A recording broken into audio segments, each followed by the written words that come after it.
actually emancipated over 500 slaves before the Emancipation Proclamation was ever declared. He was a wealthy landowner actually in Virginia who was a contemporary of George Washington. And because of a radical conversion to Christianity, Mr. Carter released over 500 of his slaves, which is the largest emancipation of slaves ever before the Emancipation Proclamation. But it happened because of a radical conversion of Jesus Christ. Learning that when I was a student challenged me to be more committed than ever to the cause of the unborn.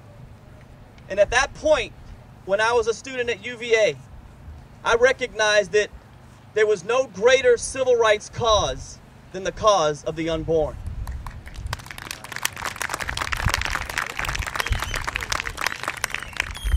So at that point, I began to read a little, to study a little, and began to realize how important that issue was, and found a small group of students at UVA, and we began to pray every day.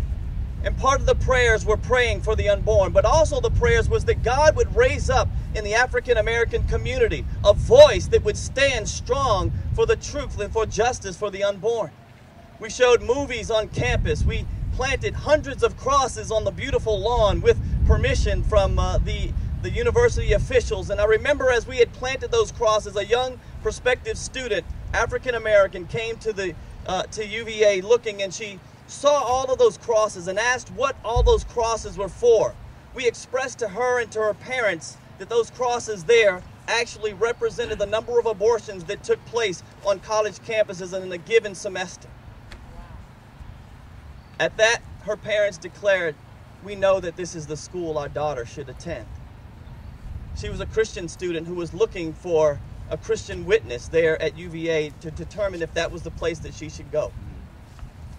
Well, since that time, fast forward, I believe that God is using me to answer my own prayers. Over the last several years, through recognizing the atrocities of abortion, particularly in the African American community, we've come to learn that although African American women make up only 12% of the population, 39% of abortions are performed on African American women. Through studies and through powerful documentaries like the one I hold before you, Ma'afa 21, which chronicles the history of abortion in America and shows clearly how it was directed particularly towards the black urban communities as well as the quote-unquote misfits, as Margaret Sanger declared. And I want to say to you that I believe that African Americans can't carry this burden alone. Obviously, those who are in the Catholic community have been out in the forefront for decades trying to proclaim the justice of the unborn. And secondly, the evangelical community has been doing a great job of planning pregnancy centers and being a force in the political arena. But I want to encourage and ask you today to pray and to continue to encourage those who are in the African American church community. A study was released only last year that showed that the largest shift in any demographic community on the ideas and views of life was in the African American community. Through the efforts of Dr. Alveda King and many of my pro-life friends throughout the country, I believe that we are beginning to make headway. I believe that we are beginning to cause this issue to be politically urgent in our community. But I believe that it's God's desire that it wouldn't be one community, but it would be all of us, arm in arm, faith together, standing for righteousness and justice that can then, and only then, bring down the scourge of abortion in our community. I want to encourage you to do all that you can, to pray, to vote, to serve, not just in your own communities, but if God would encourage you to link arms with those that might look a little bit different than you. I want to leave by giving you a sample of something that we have done over the last few months. Right now is election season.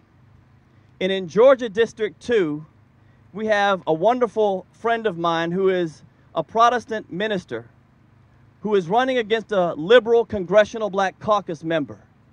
And I've rallied as many African American pro-life leaders to come to his aid.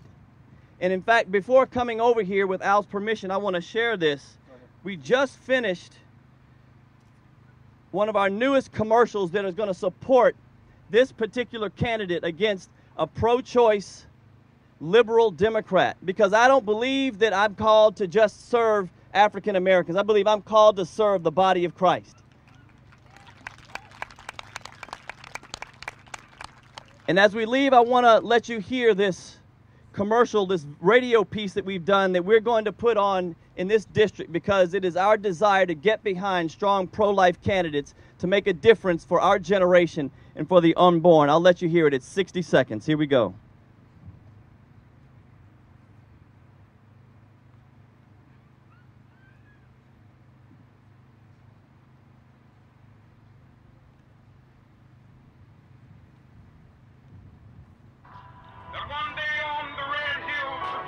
In Georgia, it used to be about a dream. I have a dream.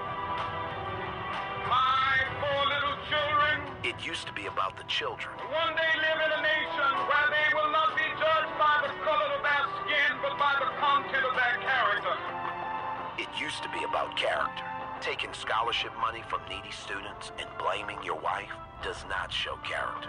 Giving $350 million to the largest abortion provider has not helped to save our children.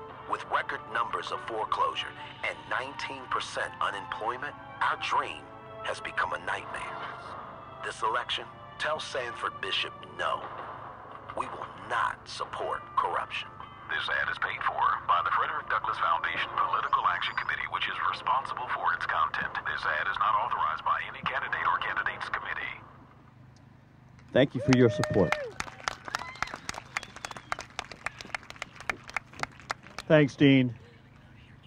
He mentioned something that has become very important to me in the last couple of years, and I hate to say it's taken most of my life to get to this point. Not mostly it's a sin of omission, mostly of we're all comfortable in our own comfort zone, but I have been reaching out to black churches and trying to seek that common ground, and I'm telling you, we have some tremendous allies in the black church. They are socially conservative, they are pro-life, they are pro-traditional marriage, and we need, as those of us who are comfortable in the white church, we need to move towards them more and more, because we are on the same team.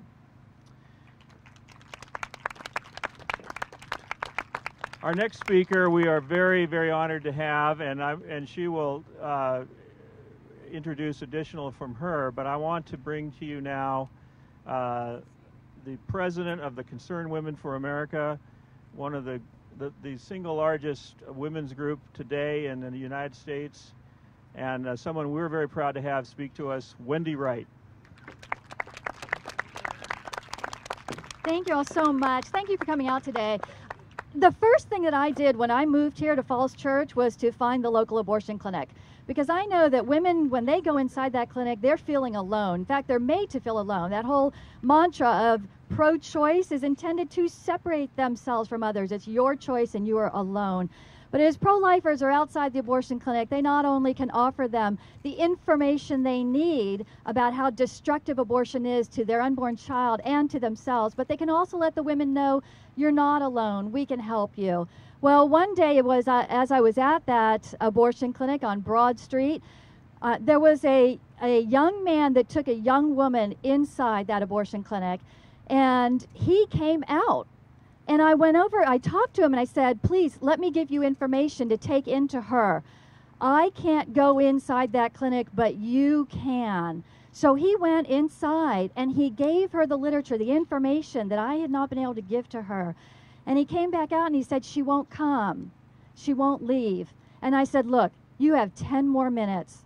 And then she's going to be inside that operating room, and that'll be the last chance. You have 10 minutes. And you will regret for the rest of your life not doing everything that you possibly can to help. So he went back inside, talked to her again, and she came out with him. You know, I know we can't do it alone. I couldn't do it alone. I needed his help that day. And at that time, this was several years